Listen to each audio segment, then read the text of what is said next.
When you load a website, your phone doesn't just ask for one thing. It asks for images, text, and data all at once, which the server bundles together and sends down a single network connection.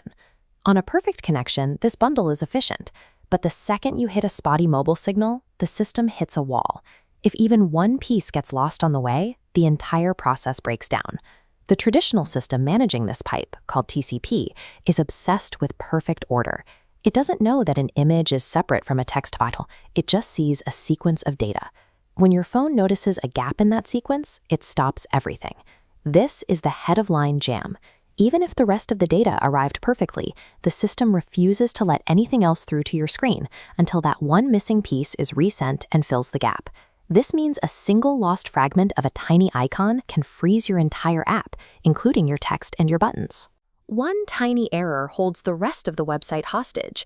Our modern web standards inherited this old rule. On a shaky mobile network, it turns what should be a fast connection into a frustrating bottleneck. If the rule about waiting for every piece in order is the problem, why didn't we just change the rule? Because the internet's plumbing is frozen in time. Millions of routers and firewalls were programmed decades ago to only recognize data following the old rules. If you try to send a new and improved type of connection, these older boxes won't recognize it and will instantly delete the traffic. To get around this, engineers created a new protocol called QUIC.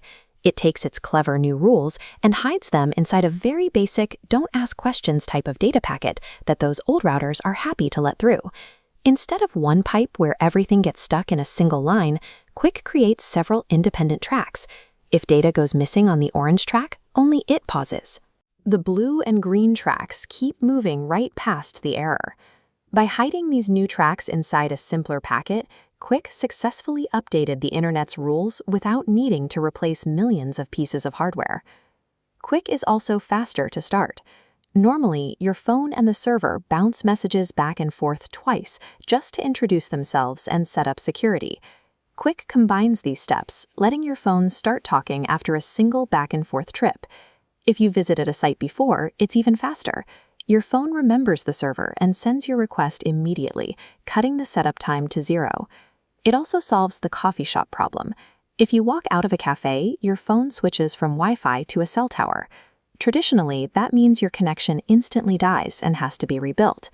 QUIC uses a digital ID tag that stays the same even when your location changes. As you move, your data stream simply snaps into the new tower and keeps flowing without you ever noticing a disconnect. This makes your internet feel significantly more stable, especially when you're on the move. To make all this work for the web, engineers also redesigned how data is shrunk down for travel. They built a specialized compressor that makes sure even the shrunken data doesn't cause its own traffic jams. While the code to turn this on looks relatively simple, making it work reliably is a major engineering task. It starts with a digital invitation in your server settings that tells visiting phones they can switch to this faster protocol. But you can't just flip a switch. Some office firewalls are so strict they block these types of packets entirely. You have to build a fallback system so those users can still load your site using the older, slower rules. There are also new security risks. Since the first packet can now contain a command, an attacker could steal that packet and send it again. If that command was charge this credit card, your server might end up receiving the same command twice before the security check even finishes. Plus, your servers have to work harder.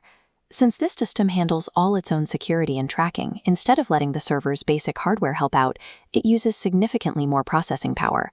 So when should you use it? If your users are on mobile phones or in parts of the world with shaky internet, the benefits are massive, as long as you carefully watch your server's power and protect against double-sent commands. But if your computers are just talking to each other inside a private, high-speed data center, the old rules are still more efficient. We finally fixed the internet's oldest bottleneck. We just had to stop waiting for the world's hardware to change and build a smarter way to work around it.